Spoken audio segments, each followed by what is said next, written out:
My name is Jordan Valerian, and I'm part of a new school of engineers and producers. We don't need a perfect room or a locker full of boutique mics. We can make great records anywhere because we prove ourselves by the quality of our work and not the gear we have. I'm on a mission to help you learn from those who have made real records so you can master the tools and produce great music for yourself. I want to help you build a life around your passion and make it your job to make records. Welcome to the Studio Lounge Podcast. What's up, everyone? Jordan here. Welcome to another episode of the Studio Lounge Podcast. Thanks for joining me again. I'm glad you guys listened to this. We recently passed 100,000 downloads on this podcast on different episodes. So that's really exciting. It's cool to see that people are liking this, and we're starting to, or I feel like I'm at least starting to kind of get a sense of, what belongs where, what's the stuff that I'm just sending out to you guys by email, what's the stuff that works well in a podcast, and then what's the stuff that should go on YouTube as a video, right? And so, the YouTube channel is more for the technical tutorials, how I'm actually mixing stuff and recording and mixing tips on there. And then the podcast, this is more of just kind of non-technical insights, so where we're just kind of riffing on a topic, whether it's business or personal growth or something in the studio.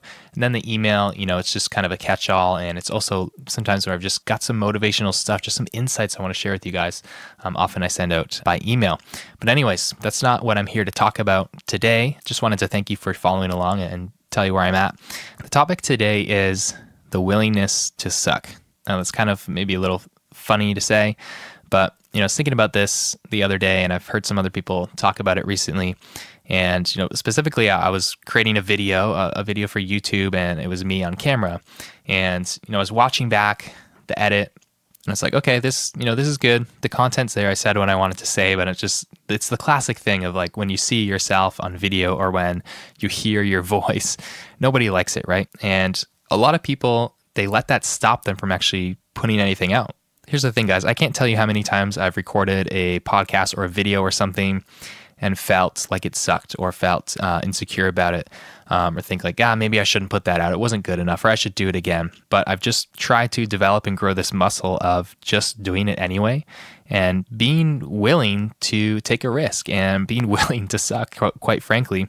I can look at myself right now on certain videos that I made and be like, compared to other people who have been doing this for years, like compared to that, like I kind of suck on video. I'm not looking at the camera the whole time. My eyes are wandering. I'm saying and pausing, and the tendency can be like, that's not good enough. I'm not going to put that out. But the problem is, if you have that attitude, you actually never do anything. Like if I was constantly waiting to get the perfect take or create the perfect video or podcast, then nothing would ever go out at all, and I would never grow at all. The ironic thing about getting better at a skill or a craft is the way to get better is to be willing to suck at first. If you're never willing to suck, you're never going to get better. And this goes for my videos, of podcasts. They all suck at first. And then as you do it more and more, it's just like anything else. You develop skill, you begin to develop expertise at that thing, whatever you're doing, and then you don't suck anymore. But if you weren't willing to suck and go through that stage, then you never get to the end. And this is why so many people give up. They want to start something new, they're inspired, so they go ahead and they do it. They start making music, they start playing an instrument, they start recording whatever, and it sucks at first. And it's like, well, screw that, it's too hard. I suck at it. I'm not good right away, so I'm just going to stop, and I'm going to move on to something else. And people just jump from thing to thing, from job to job to job, career to career, hobby to hobby to hobby, because they never break through that point because they're not willing to suck for long enough. So when it comes to your audio, your engineering, your producing career, are you willing to suck? And I get so many messages from people who are like, they're looking for that breakthrough. They're wanting to finally get clients, but it's not good enough yet, or they're not charging enough yet, or they're looking for that path to basically finally break through to that pro level, and they're kind of holding everything to themselves until they get to that point. But the thing is you're never going to get there unless you're willing to just put your sucky self out there first, right? And that's okay. I look back to when I started out, I sucked at recording and mixing. My stuff didn't sound good, but I still found clients that were at my same level. So if I was a sucky engineer, I was working with kind of sucky bands. So I'd work with these sucky bands, and our recording would suck, but it was like, at least I was doing projects, right? So if I took those first, crappy projects and I just sat for weeks and months on every single one trying to wait until I got it perfect and never actually released the stuff, then I would have worked with far less bands, would have had far less exposure to material and experience, and I wouldn't have progressed. That's why I urge people so much to just set a deadline, finish your mix, finish your recording. Don't go over the deadline. Hold yourself accountable. Book something right after so you have no choice but to finish that mix when you said it was going to be finished. Because if you just keep endlessly tweaking and going back to it and waiting until it's perfect and thinking that you just need to work on it a little bit longer before it finally gets done, number one, that never happens because there's a kind of a golden window of when you have the best perspective on a mix, and then everything past that, you're just tweaking for no reason and making it worse. But the main reason I tell people that they need to just get projects out there is because you need to get new projects in. You can't stay stuck working on the same thing all the time, endlessly, because it's not getting you anywhere. You need to work on that, finish it, work on the next thing. That's how you gain more experience. That's how you work on more material and become better and more well-rounded and get more opportunity to practice your skills. And you're going to suck at first, and that's okay. And, I can look back and be like, I worked on so many things with my name on it that, yeah, of course, looking back now, 10 years in, looking back to stuff I did, 6, 7, 8 years ago, okay, it kind of sucks. It doesn't sound good, but I don't regret putting it out there with my name on it because that's how I got the ball rolling. I was willing to suck, and every time I finished a project, it sucked a little bit less. And so I would then attract bands that sucked a little bit less.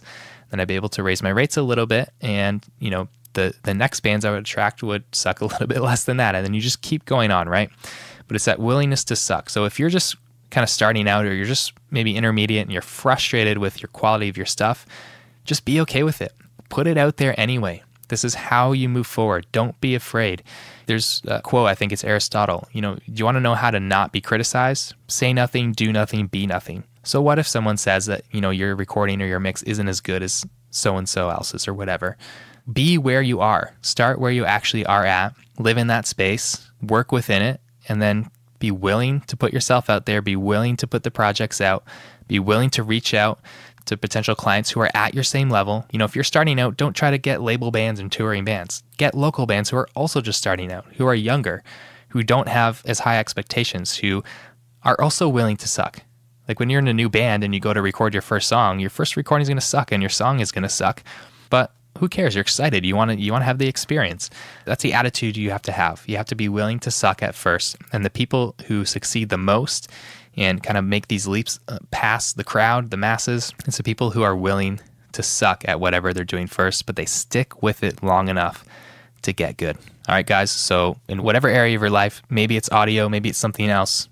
Are you willing to suck? Are you willing to take the step, the risk to put yourself out there, regardless of how you feel about it? And in doing that, actually grow and move forward. All right. Thanks for listening, guys. That's all I got for you today.